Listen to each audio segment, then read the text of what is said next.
Hi, this is Gayle and Bonaparte from BERNINA of Naperville.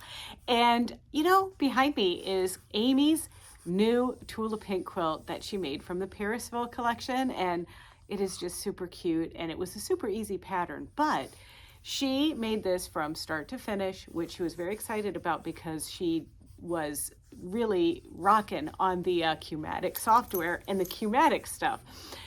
But listen, we both kind of like have to draw straws to see who gets to do the binding. So I won. So I thought I would show you how to do a binding using a number 10D Edgestitch Foot, an L890 Serger, and a Lower Star iron.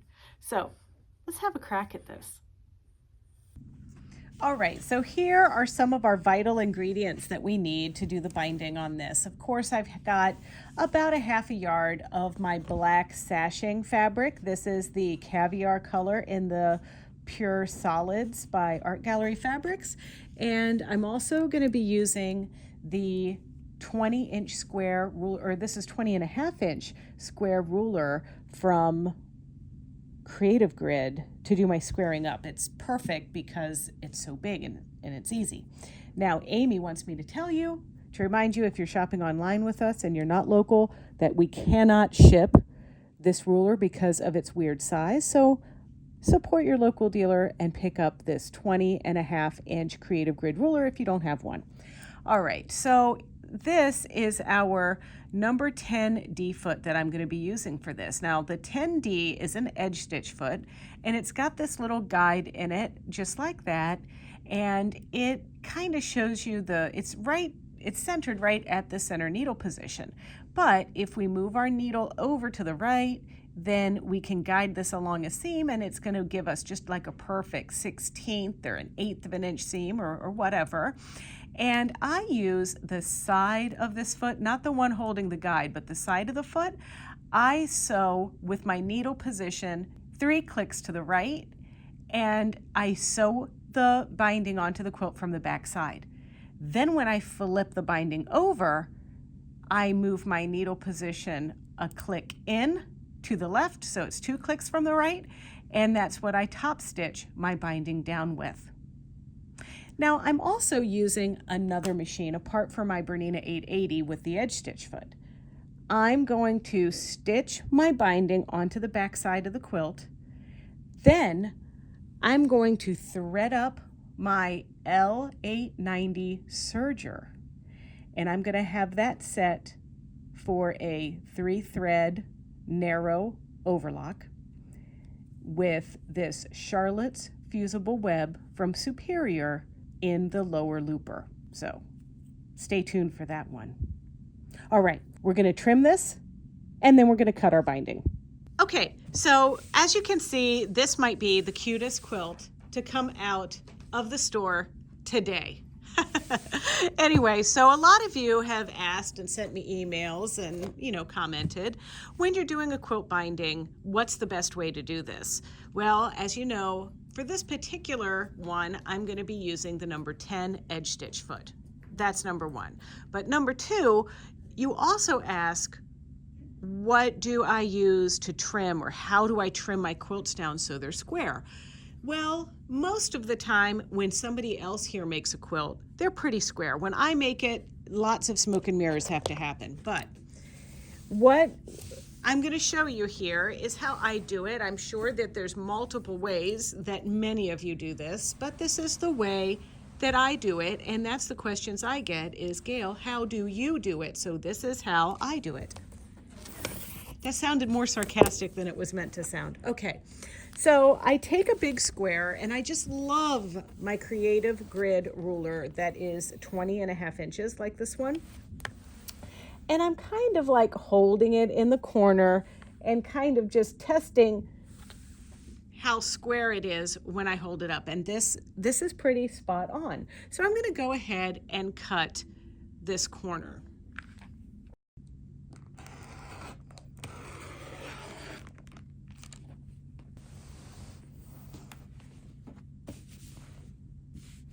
Then I try to keep my quilt pieces that have been cut nice and straight so nothing's like pulling off the table or anything. And then I continue to line my straight edge up to continue that straight seam. I don't let this little guy fall off the table. I keep it nice and straight so it won't distort my straight line that I'm cutting here. And you can see there's just a little bow here that I'm going to trim off.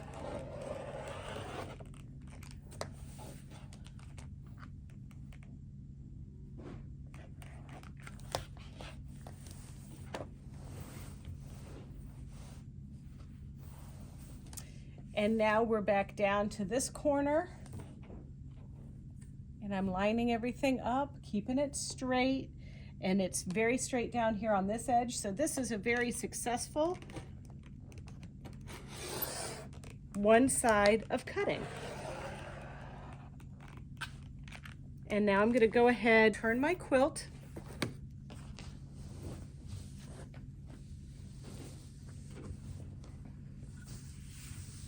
And continue going around.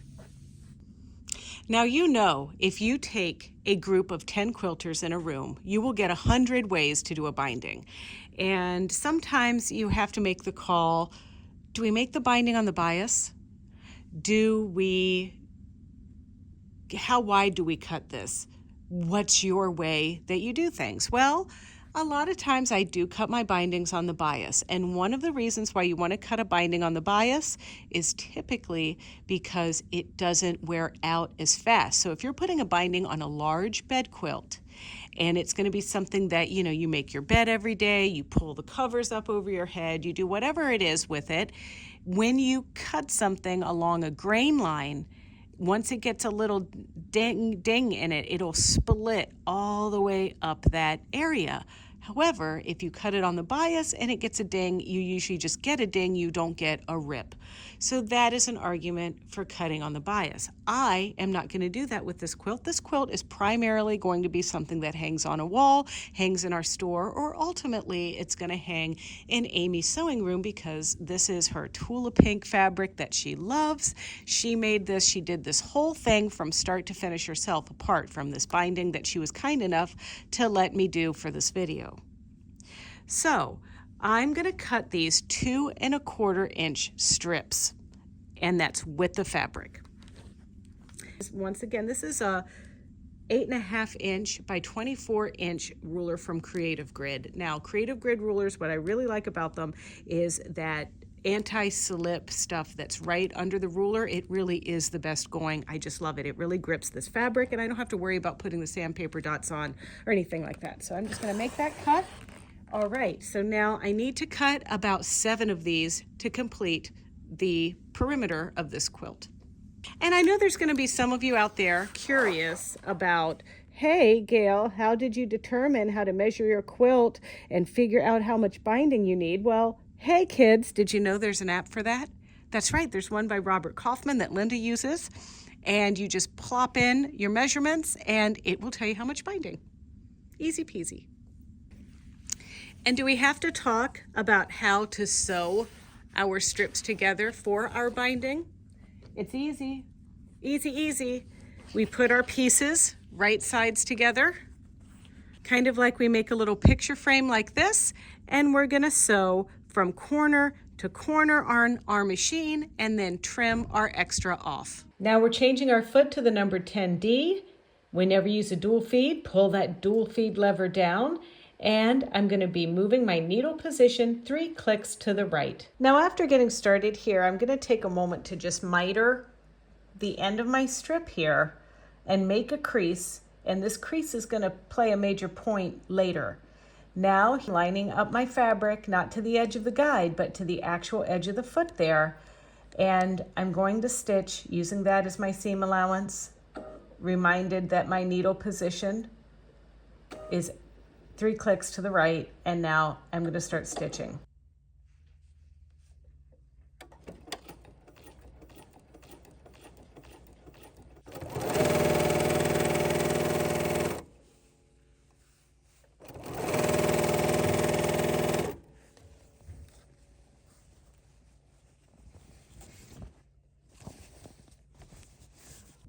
Okay, so I'm going to be turning this corner. This is my last corner.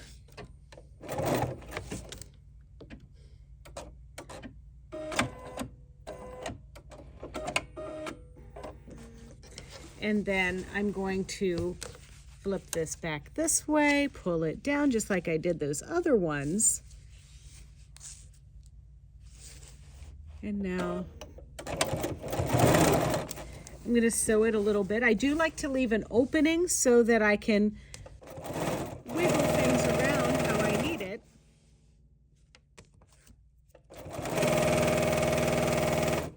Okay.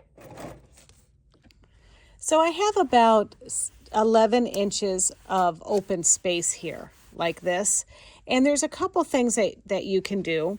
But the first thing that I like to do is take my piece that I've kind of created, that 45-degree angle, before I stitch down my piece. Now, I also left ample space in between there. But I'm going to take this and I kind of open this piece up, pulling it at the length that I need.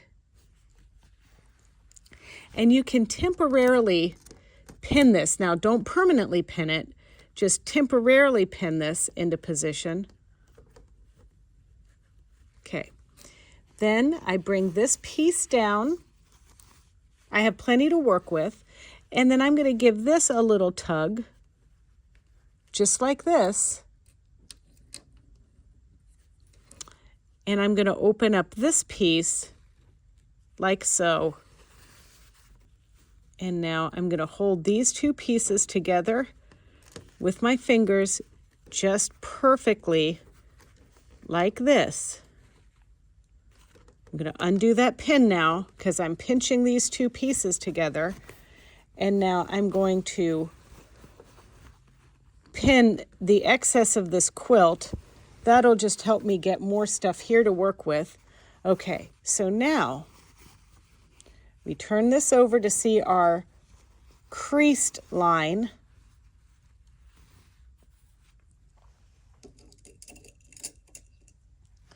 That lines up just there, that point to that point, just like that. We're going to pin. Okay, then we have another crease down here. And we're going to line that up because that's going to miter our piece just nicely. And I'm going to pin that into place. So now this line, that little crease that's been created, that's our stitching line.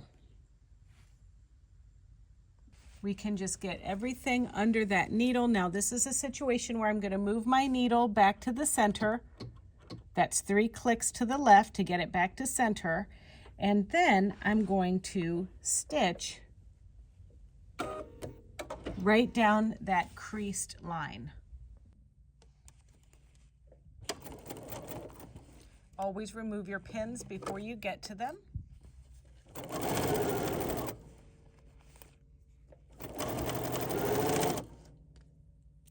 And then we're going to pull this free, remove the pin that was temporarily holding the quilt, stretch everything out, and make sure that it's nice and taut, but not too taut that you have any tucks. And this looks really good, so now it's safe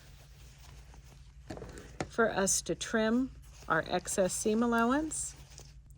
And I'm just going to, for now, finger press the seam open. Move my needle position back 3 notches to the right and fold and just over stitch.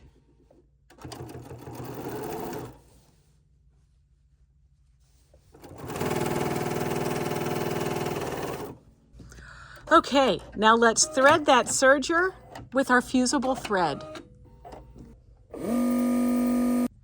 So I have black Serger thread in my upper looper and my right needle.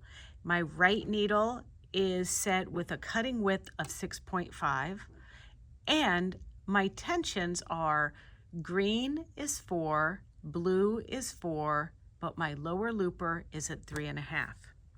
Now, some of you are going to say, well, Gayle, why didn't you stitch this on with your serger? Why are you going through the 2 steps? Well, quite frankly, I don't trust this step to be my actual sewing stitch. However, that's okay.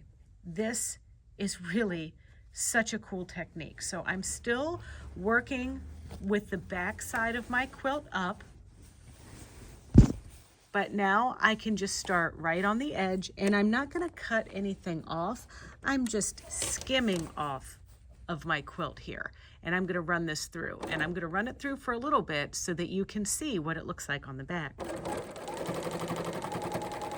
Yes, everybody, I always do a test piece first. So there's my fusible thread in the lower looper and my Serger in the upper looper and my Serger in the needle.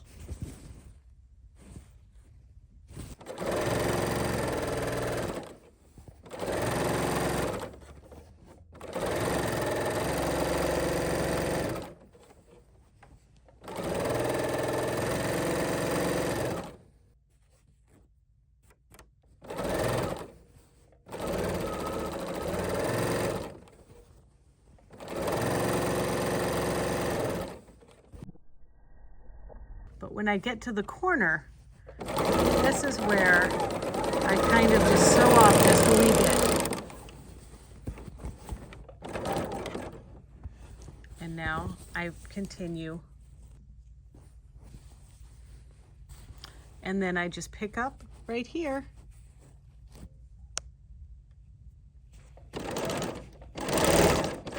Now, you have to be careful.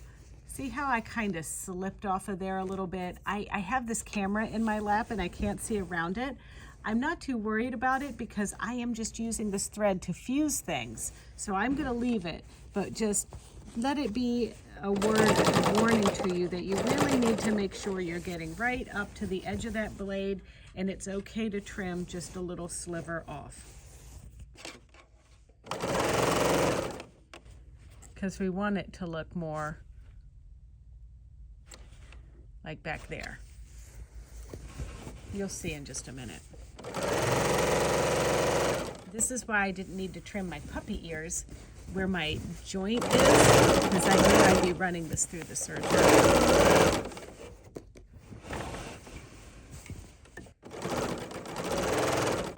So here we are at the old iron, and you can see my fusible thread there and on the corners. And it doesn't have to be perfect, like I stated many times. But what we want to do is take our quilt and we want to bring our binding from the back to the front and press. And I like to do it so it's nice and even.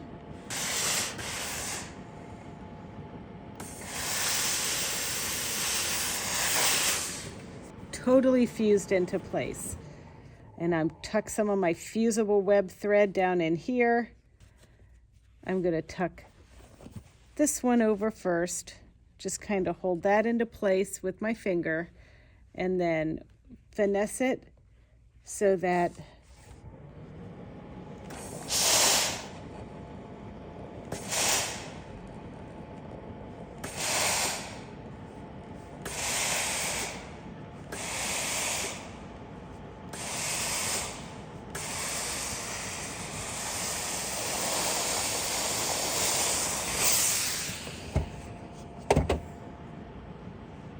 okay, and then I'll finish the rest of this piece so we can get that nice, totally awesome miter.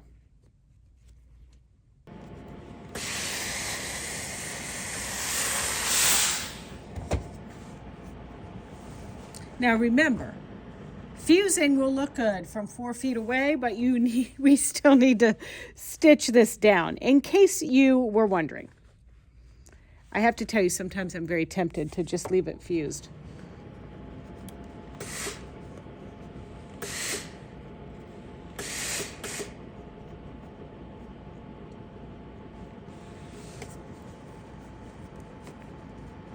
Okay, once again, when I come up on the miter, I'll get like one way going how I like it and get the other way going, hoping to make sure I get that perfect miter in there.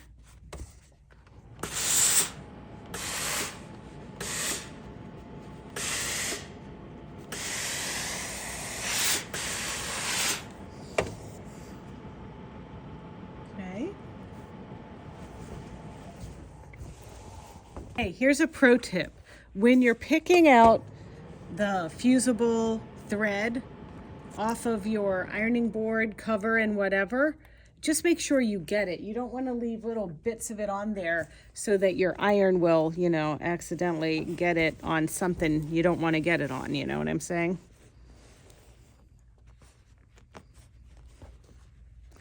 And sometimes if you stick it down and you didn't mean to stick it down, you can peel it away while it's warm.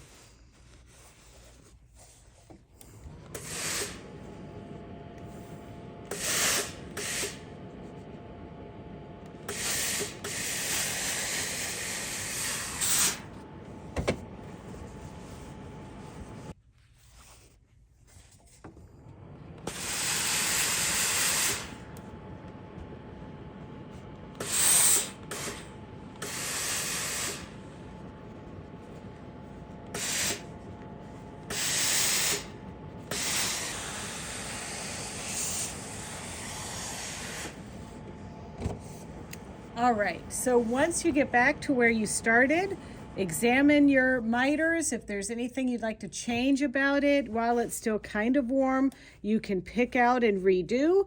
But if you're happy with it, we're going to top stitch this down. Now, don't forget, that requires us still using that number 10D edge stitch foot, but this time the needle is only going to be 2 clicks to the right of the needle. Okay, so I'm lining the fold of my binding up to that guide on this edge stitch foot. And sometimes you need to squeeze it over just a little bit. I don't have my knee lever in because the camera tripod's in the way, but we're gonna just stitch, and I am gonna elongate my stitch to about 3.3.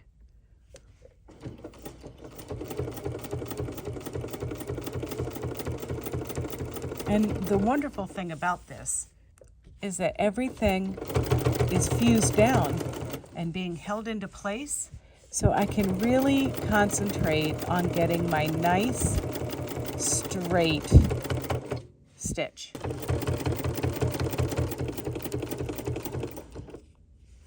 And then this is where you might want to engage hover mode. I just go into my sewing settings, and when my needle's down, I want it to hover. So now, when I take another stitch, the needle or the foot pops up for me, so I can kind of wiggle things into position properly. There we go.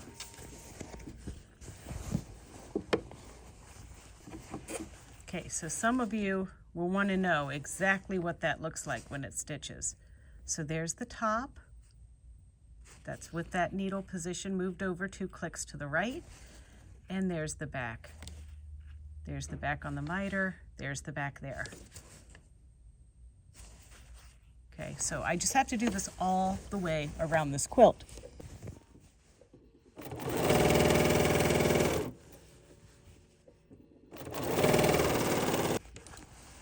And that hover mode is engaged, so I can wiggle things into position here. There we go.